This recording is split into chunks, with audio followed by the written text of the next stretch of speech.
leur as déjà retiré les papiers là?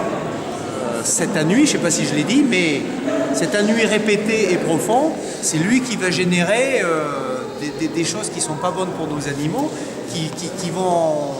qu'on va voir nous avec des stéréotypes souvent, qui nous alertent sur quelque chose qui ne va pas, et qui à terme, si on ne fait rien, peuvent dégénérer. Et c'est un peu comme nous, quand on n'a rien à faire pendant longtemps, on va vite faire de la déprime, et la petite déprime peut se transformer en dépression, et la dépression après peut déclencher des maladies plus graves, etc., etc. Donc c'est une vraie maladie, la dépression et la déprime. Donc il faut vraiment le traiter comme une maladie. Et donc voilà, c'est ce qu'on fait avec nos animaux. Pour la petite histoire, moi qui suis là depuis très longtemps, je vous ai dit depuis 40 ans, dans ces locaux ici, on a eu quasiment tous les singes, et on a eu les grands singes, on a eu des gorilles. Ces gorilles étaient dans de mauvaises conditions. Ils étaient tout seuls au lieu d'être en groupe, ils n'avaient rien à faire parce qu'on ne faisait pas d'enrichissement. Et le signe le plus visible, j'en ai un, qui s'était auto-mutilé, qui s'était mangé complètement les phalanges, tellement il n'avait rien à faire. Donc voilà, ça peut aller très loin. D'accord? Donc là, en fait, ceux que ça occupe le plus, c'est quand même les soigneurs. Parce que toute la journée, en fait, on se creuse les méninges pour savoir qu'est-ce qu'on va faire aujourd'hui pour occuper nos animaux. Et lorsqu'on a trouvé quelque chose qui va bien, qui les intéresse, il ne faut pas le faire tous les jours, parce qu'au bout du 3e jour, c'est devenu tellement simple qu'ils le font en 3 minutes et c'est fini. Donc il faut inventer des choses. Et en fait, souvent, ce qu'on fait, c'est des programmes d'enrichissement. Ça veut dire qu'on met au point un certain nombre de choses et qu'on va les faire, grosso modo, une fois par mois ou une fois tout ça. Et on va en changer tous les jours. Donc tous les jours, on va leur proposer quelque chose de nouveau sur lequel ils vont devoir réfléchir, comment le traiter, etc. pour aller loin. Donc, en fonction des animaux, bien sûr, ça va être différent. On n'en est pas au même niveau avec les serpents qui roupillent pendant 2 mois quand ils ont mangé qu'avec les orang-outans. Là, pour 2 raisons.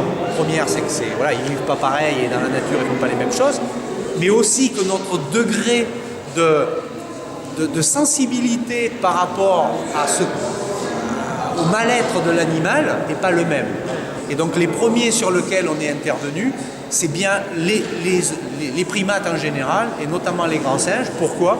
Parce qu'ils nous ressemblent tellement que c'est chez eux qu'on a vu, en les comparant à nous, le plus rapidement possible les signes extérieurs de ce mal-être. Parce que c'est à peu près pareil que chez nous. Après, sur d'autres animaux, moi je vous le dis franchement, le crocodile, quand il est en train de dormir, je ne sais pas s'il s'ennuie ou s'il ne s'ennuie pas. Je ne le sais pas, parce qu'il ne me le manifeste pas, mais vraisemblablement, peut-être qu'il faut faire des choses pour lui aussi. Mais on n'en est pas au même degré. Voilà. Donc je vous propose les orang-outans qu'on va observer un petit peu, et je vous les présenterai après. Sur les orang-outans, c'est chez eux, grosso modo, qu'on a commencé à la fois l'enrichissement et à la fois le training. Donc on fait les deux choses. Le training, j'en parle pas, c'est Muriel qui va vous en parler.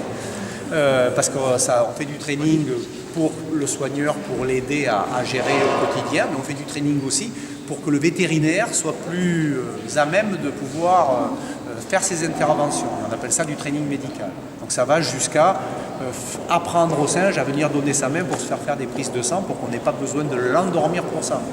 Parce que jusque-là, on était obligé. Faire une prise de sang à l'orang-outan, il fallait l'endormir. Et aujourd'hui, en les entraînant, on peut lui faire une piqûre sans l'endormir. Donc c'est un progrès énorme. Là aujourd'hui, la séance d'entraînement qu'on a fait, elle est presque finie, hein, mais ça fait rien, on va en parler. C'est qu'on leur a donné du papier et de la peinture pour peindre. Et ça, on le fait, alors bon, c'est un peu original, mais on le fait dans le cadre d'une étude qui est suivie par des chercheurs du muséum, parce qu'on est au Muséum d'Histoire Naturelle, donc on a plein de chercheurs autour de nous, et nos animaux ici sont des objets de collection pour le chercheur, entre guillemets, sur lequel il travaille pour comprendre un certain nombre de choses. Donc plein d'études sont faites, notamment sur les primates à la ménagerie. Par exemple, pour comprendre, il y a tout un programme qui est fait aujourd'hui sur l'automédication des singes, parce que les chercheurs se rendent compte qu'il n'y a pas que l'homme qui sait se soigner, et que les grands singes ont des méthodes pour se soigner eux-mêmes, pour faire baisser la fièvre, pour se déparasiter, etc., avec des plantes, avec des choses qui sont capables de faire des kilomètres pour aller chercher une plante précise qui va faire baisser la fièvre. Et donc, en captivité ici, on va vérifier que c'est bien vrai, que c'est bien comme ça, etc. Donc des chercheurs travaillent depuis plusieurs années régulièrement sur nos singes. Donc on ne les attrape pas, on ne met pas des électrodes partout, on n'est pas dans un laboratoire de recherche, mais c'est uniquement basé sur l'observation et on va leur donner des objets ou des choses et on va voir ce qu'ils en font et comment ils font. Et donc là actuellement, on va vérifier effectivement que les singes peuvent faire des choses que nous on est capable de faire et que si on leur donne des objets, un papier et un crayon, un papier et de la peinture, eh ben, instinctivement ils vont essayer de faire quelque chose avec. Et donc ça on fait ça depuis un moment et donc nous ça nous intéresse parce que du coup ces activités, comment Ça donne quoi? Ça donne c'est de l'art contemporain que j'ai du mal à interpréter mais voilà, dans certains zoos ils le font régulièrement et les tableaux faits par les orang-outans sont vendus très cher. C'est des œuvres. Des œuvres d'art. Bah, c'est des artistes, à partir du moment où ils ne déchirent pas le papier pour faire ça et Nénette ici, à chaque fois qu'on lui donne ça, elle s'arrête, elle se calme, elle prend son papier, elle étale bien par terre sur un truc et puis elle met de la peinture dessus, puis elle étale et on a vraiment l'impression qu'elle ne fait pas n'importe quoi. C'est réfléchi et elle fait quelque chose avec. Alors après. On peut interpréter ce qu'elle fait ou pas? Comment? Interpréter ce qu'elle fait. Non, moi je ne sais pas faire. Et les chercheurs, c'est ce qu'ils vont essayer de faire. Pourquoi elle fait comme ça, pourquoi, etc. Nous, ça nous intéresse parce que du coup, pour nous, c'est un acte d'enrichissement. C'est un moment où notre orang-outan ne se sera pas ennuyé, il aura eu quelque chose à faire. Donc on l'intègre. Ces projets de recherche sont souvent intégrés dans nos activités comme de l'enrichissement. On l'intègre dans le programme. Et là, ce matin, on n'a pas proposé autre chose aux orang-outans. Ce qu'on leur a proposé, c'est la peinture. D'accord ?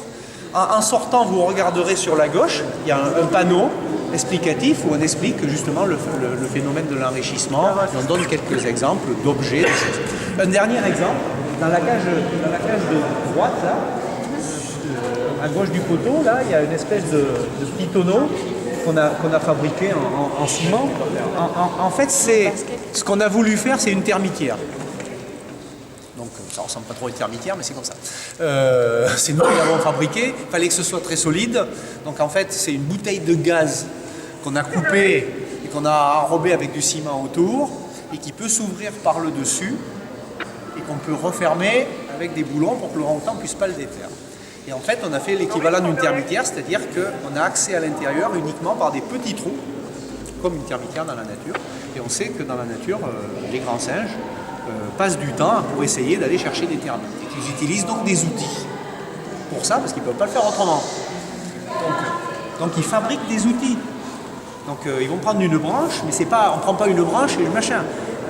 On a la branche et après, avec cette branche, il va falloir couper la petite brindille qui va bien, qui a le bon diamètre, la bonne longueur, la préparer, la rendre bien comme il faut pour pouvoir après aller faire ça. Donc ça ils fabriquent des outils. Et donc là, on se sert de comportement naturel et on leur fait l'équivalent d'une termitière. Donc dans cette termitière, on peut mettre ce qu'on veut. On ne met pas obligatoirement des termites parce que si on les lâchait dans Paris, ce serait pas bien.